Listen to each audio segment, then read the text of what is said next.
Xbox spinning on that 42 screen, and I hold my title higher than my date for the. Alright, now what up, players and play girls, ladies and gentlemen. My name is Belief I Need, and welcome back to the channel. I want to thank you guys for watching. For that, I'll lift up your shirt and rub your belly. Anyway, in this particular video, we're going to be playing Homefront: The Revolution, and I was very lucky to be accepted into the closed beta. What they're doing today is a one-day stress test beta.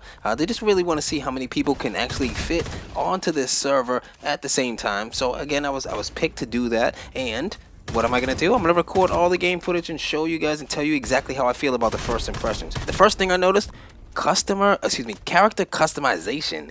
It kind of looks a little bit of a low quality, like, I don't know, character customization. Look, I don't try to do bad reviews, but there could be some more work done to the character customization, only because a lot of the characters with hair, the hair doesn't move on these characters. Now, mind you, most of the characters don't have hair, and that's probably why. It just looks very low quality. It looks like very last gen-ish. And again, like, you know, you're expecting games come out like The Witcher and the Metal Gear Solid, and a lot of recent games have come out to where they're just so detailed, and when you bleed, you get the blood on your face and your hair. I mean, you know what a next gen game look like. This game, unfortunately, does not look like. This game looks like the hair stays stiff, just like the Tony Hawk Pro Skater 5, and that was not a good look. Now, the second thing that struck me as very odd was it seemed like there's a low frame rate while playing this game. Now, if you don't know what that means, it kind of feels a little bit, just a little bit. It feels like I'm lagging, and I'm obviously not lagging. I got Comcast, bro, Xfinity all day.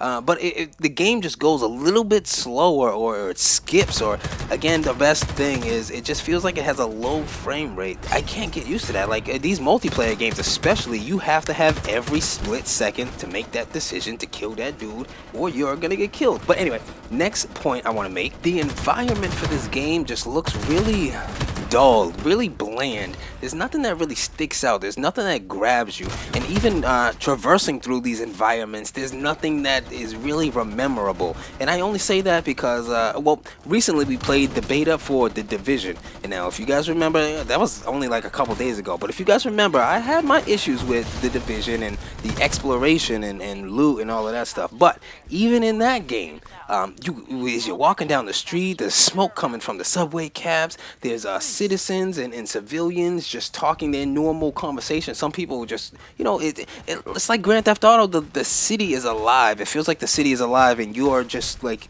a person in it.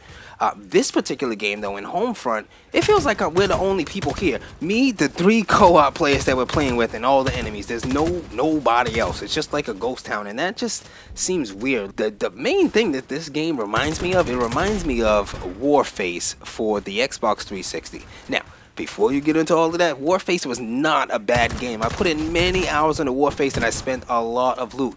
But the difference between this and the Warface is, Warface was a free-to-play game downloadable on Xbox Arcade. Homefront is a game that they're asking you $59.99 for at GameStop. Like, so the values just don't really pan out. Now, I'm going to try to keep this video short, but the last thing I noticed is that some of the areas in this map, or in the co-op-ness of this map, some of the areas seem a bit unorganized, where in a game like Battlefield, or a game like in most first-person shooters, you kind of progress through the map. You start here, and then you fight down there, and you finish down there. This game, I don't know, in this beta, they're kind of just giving me random objectives where I'm just like, I'm going here, and then I'm going back to where I just came from, and then when you get to these objectives, like, you're almost ambushed by the enemy. You're almost ambushed by the enemy because they come out of everywhere. It's not like you're fighting a line to progress that line. It's kind of like, as you can see in this video, there are many times where I just run in circles looking for somebody to kill. So I don't know, that's kind of weird, and it kind of just leaves me like an awkwardness of like, what's really going on. Now, if you guys think there could be a big change, or if you guys agree with anything I said, please leave a comment in the section below. But you know what we do. My name is Belief I Need. Please like this video if you like this video. Hit that subscribe button if you haven't already. I'll smell you guys later with another video. Peace. My name is Belief. I'm riding the streets. And they don't compete.